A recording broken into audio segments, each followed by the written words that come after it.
ટ્રમ્પે આઈસના એજન્ટ્સને એરપોર્ટ્સ પર મોકલવાની જાહેરાત કરી તે વખતે ઇલીગલ ઇમિગ્રન્ટ્સમાં જે વાતને લઈને ડર ફેલાયો હતો તે હવે અમુક અંશે સાચો પડતો દેખાઈ રહ્યો છે. ન્યૂયોર્ક ટાઈમ્સના એક રિપોર્ટ અનુસાર બુધવારે આઈસના એજન્ટ્સ કેટલાક એરપોર્ટ્સ પર TSA સાથે પેસેન્જર્સના ID ચેક કરવાની સાથે સ્ક્રીનિંગ ડ્યુટી કરતા જોવા મળ્યા હતા. સોમવારથી આઈસને એરપોર્ટ્સ પર મોકલવાનું શરૂ કરાયું છે, પણ બુધવારે તેના એજન્ટ્સ કદાચ પહેલીવાર લોકોના ID ચેક કરતા દેખાયા હતા.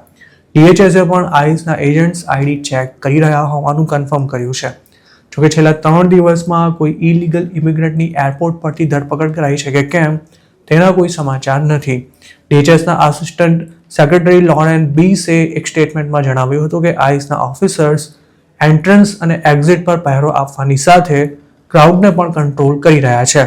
અમેરિકન મીડિયાના રિપોર્ટ્સ અનુસાર બુધવારે એટલાન્ટા ઇન્ટરનેશનલ એરપોર્ટ પર આઈસના એજન્ટ્સે પેસેન્જર્સના ID કાર્ડને પોતાની પાસે રહેલા રીડર્સમાં ઇન્સર્ટ કરવા માટે કહ્યું હતું.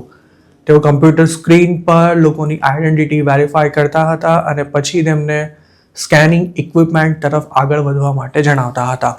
તેવી જ રીતે ફિનિક્સ એરપોર્ટ પર પણ આઈસના એજન્ટ્સ લોકોના ID ચેક કરતા જોવા મળ્યા હતા અને બેગેજ ફ્લોને સિક્યોરિટી કન્વેયર બેલ્ટ્સ પર મેનેજ કરવામાં પણ તેઓ TSAની મદદ કરી રહ્યા હતા.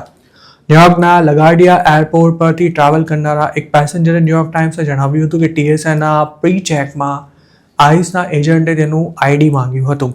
શિકાગો એરપોર્ટ પર પણ આઈસના એજન્ટ્સે મોકલાયા હતા, પરંતુ તેમની હાજરી ઘણી જ મર્યાદિત રહી છે અને તેમણે પેસેન્જર્સનું સ્ક્રીનિંગ કરવાનું કોઈ કામ પણ નથી કર્યું. જોકે બુધવારે કયા એરપોર્ટ્સ પર આઈસના એજન્ટ્સે ID ચેક કર્યા હતા તે અંગે DHSએ કોઈ માહિતી નથી આપી. આ ઉપરાંત અમુક એરપોર્ટ્સ પર આઈસવાળાને કેમ મર્યાદિત ફરજો સોંપાઈ રહી છે તે અંગે પણ DHSએ કંઈ નથી કહ્યું. પાર્શિયલ શટડાઉનને કારણે TSAના એજન્ટ્સનો પગાર અટકી જતા સેંકડો એજન્ટ્સે કામ પર આવવાનું છોડી દીધું છે, જેના કારણે મોટા એરપોર્ટ્સ પર સિક્યોરિટી સ્ક્રીનિંગ માટે લાંબી લાઈનો લાગી જતા સ્થિતિને સંભાળવા માટે આઈસના એજન્ટ્સને કામ પર લગાવવામાં આવ્યા છે. જોકે અત્યાર સુધી તેઓ હોલવેઝમાં આટાફેરા કરતા હતા કે પછી કોઈ જગ્યાએ ઊભા પેસેન્જર્સ પર નજર રાખતા હતા. આઈસના એજન્ટ્સને કારણે સ્થિતિમાં કોઈ ફેર નથી પડ્યો તેવી પણ ફરિયાદો શરૂ થઈ હતી.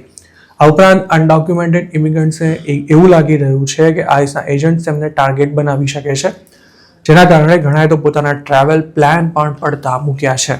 આઈસના એજન્ટ્સ એરપોર્ટ પર ઇમિગ્રેશન એન્ફોર્સમેન્ટ કરશે કે નહીં તે અંગે સરકારે કોઈ ચોખવટ નથી કરી. તેવામાં નિયમો અનુસાર કોઈ પણ ઇલીગલ ઇમિગ્રન્ટને એરપોર્ટ પરથી અરેસ્ટ કરી જ શકાય છે.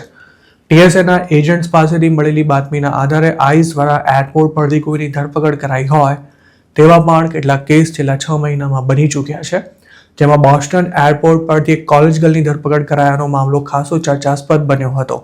જોકે આ કેસ અંગે ભારે હોબાળો થયો ત્યારબાદ DHSએ સત્તાવાર રીતે તેની માહિતી જાહેર કરી હતી. તેવામાં સ્વાભાવિક છે કે હાલ જો કોઈ એરપોર્ટ પરથી અરેસ્ટ થતું હશે તો પણ તેની કોઈ જ વિગતો હાલ તુરંત જાહેર કરવામાં નહીં આવે.